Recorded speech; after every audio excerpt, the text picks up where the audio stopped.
प्रिय साथियों नमस्कार। हम आपको एंडोप्लाज्मिक रेटिकुलम की क्लास देने जा रहे हैं। तो इसमें सबसे पहले हम एंडोप्लाज्मिक रेटिकुलम का परिचय देख लेते हैं। कीथ पोर्टर एवं उसके साथियों ने सर्वप्रथम सन 1945 में इलेक्ट्रॉन सूक्ष्मदर्शी की सहायता से कोशिका द्रव में चपटी नलिकाओं का एक जाल देखा। बाद में कीथ पोर्टर ने सन 1953 में इस संरचना को एंडोप्लाज्मिक रेटिकुलम का नाम दिया। एंडोप्लाज्मिक रेटिकुलम अंडाणु, परिपक्व एरिथ्रोसाइट और प्रोकैरियोट को छोड़कर लगभग सभी कोशिकाओं में पाया जाता है। तो जो एंडोप्लाज्मिक रेटिकुलम है किन में नहीं पाया जाता है, तो ये ओवम में नहीं पाया जाता और परिपक्व आरबीसी में भी नहीं पाया जाता और प्रोकैरियोट को छोड़कर सभी कोशिकाओं में पाया जाता है। तो ये तीन में नहीं पाया जाता, ओवम में और मैच्योर एरिथ्रोसाइट और प्रोकैरियोटिक कोशिकाओं में। हम देख लेते हैं स्ट्रक्चर ऑफ एंडोप्लाज्मिक रेटिकुलम। तो एंडोप्लाज्मिक रेटिकुलम को इलेक्ट्रॉन माइक्रोस्कोप से देखा जा सकता है। एंडोप्लाज्मिक रेटिकुलम कोशिका द्रव में फैली हुई नलिकाओं की एक विस्तृत प्रणाली दिखाई देती है। लिखित मांसपेशियों में एक विशेष प्रकार का एंडोप्लाज्मिक रेटिकुलम पाया जाता है। इसे सार्कोप्लाज्मिक रेटिकुलम भी कहते हैं। एंडोप्लाज्मिक रेटिकुलम को 3 भागों में विभाजित किया जाता है। प्लाज्मिक रेटिकुलम को आप देख सकते हैं, न्यूक्लियस को चारों तरफ घेरे हुए है न्यूक्लियर इनवेलप, यानी कि न्यूक्लियर का बाहरी झिल्ली।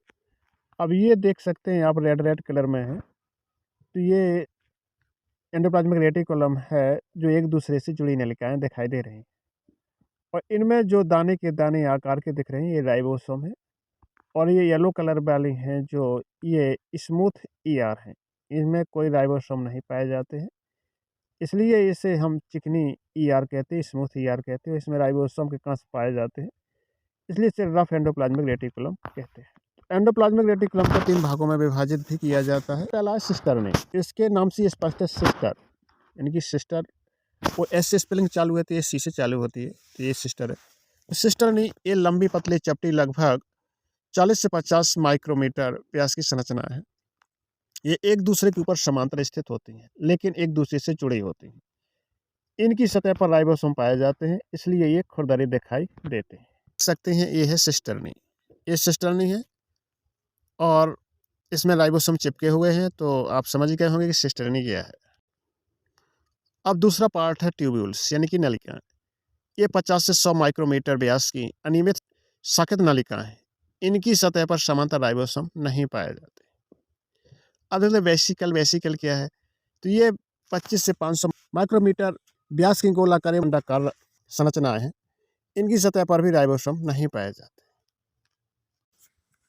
इसमें आप देख सकते हैं येलो कलर की, कुछ ओवल आकार की, कुछ नली के आकार की हैं। तो आपके एंडोप्लाज्मिक रेटिकुलम की जो रचनाएं होती हैं, जैसे वेसिकल को छोड़कर, रेटिकुलम में सिस्टर्नी, ट्यूबुल्स और वेसिकल को बनाने वाली जो मेम्ब्रेन्स होती है उसे प्लाज्मा मेम्ब्रेन्स कहलाती है।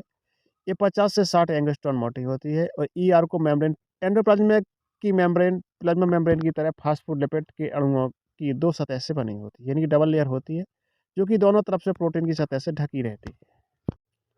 एंडोप्लाज्मिक रेटिकुलम की कुछ ट्यूब्यूल्स बाहर की तरफ सेल मेम्ब्रेन से और अंदर की तरफ न्यूक्लियर मेम्ब्रेन से जुड़ी रहती हैं। मतलब इसका मतलब है कि जो केंद्र की झिल्ली होती है उससे भी ये ट्यूब्यूल्स जुड़ी रहती हैं, बाहर की तरफ भी ये जुड़ी रहती हैं। प्लाज्मिक रेटिकुलम 2 प्रकार की होती है।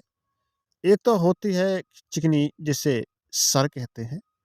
एक होती है रफ, जिसे हम खुरदरी एंडोप्लाज्मिक रेटिकुलम कहते हैं। तो चित्र से आपने तो देख ही लिया होगा कि ये रेडिश रेडिश दिख रही है, क्या है रेडिश रेडिश जो दिख रही है ये खुरदरी है, और ये येलो येलोस दिख रही है ये स्मूथ है। तो आप देख लेते हैं चिकने एंडोप्लाज्मिक रेटिकुलम, जिसे सर बोलते हैं।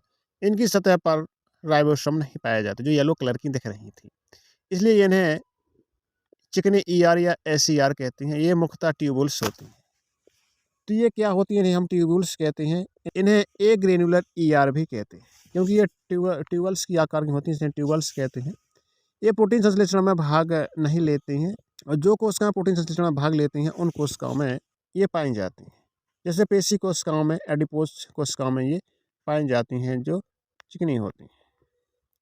अब खुरदरे ईआर है, या जिसे रफ एंडोप्लाज्मिक रेटिकुलम कहते हैं, ऐसे ईआर जिनकी सतह पर राइबोसोम पाए जाते हैं, जो रेडिश कलर के थे, उनके खुरदरे या ग्रेनुलर ईआर भी कहते हैं। ये प्रोटीन संश्लेषण करने वाली कोशिकाओं में पाई जाती हैं, जैसे लीवर सेल्स हो गया, पैंक्रियाटिक सेल्स हो गया और सलाइवरी ग्लैंड्स हो गया, यानी कि लार ग्रंथि पैंक्रियाटिक कोशिकाएं और लीवर कोशिकाओं में ये पाई जाती हैं। अब एंडोप्लाज्मिक रेटिकुलम के कार्य।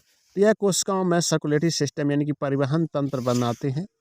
कोशिका की एक भाग से दूसरे भाग में पदार्थों का परिवहन भी करते हैं। यह कोशिका द्रव को आलंबन प्रदान करती है यानी सहायता प्रदान करता है, अर्थात कोशिका के लिए एक कंकाल का कार्य भी करती है। तो कोशिका में कंकाल का कार्य कौन करती है? Endoplasmic reticulum. Endoplasmic reticulum protein, glycogen आदि पदार्थों का अस्थायी भंडारण के लिए स्थान प्रदान करता है।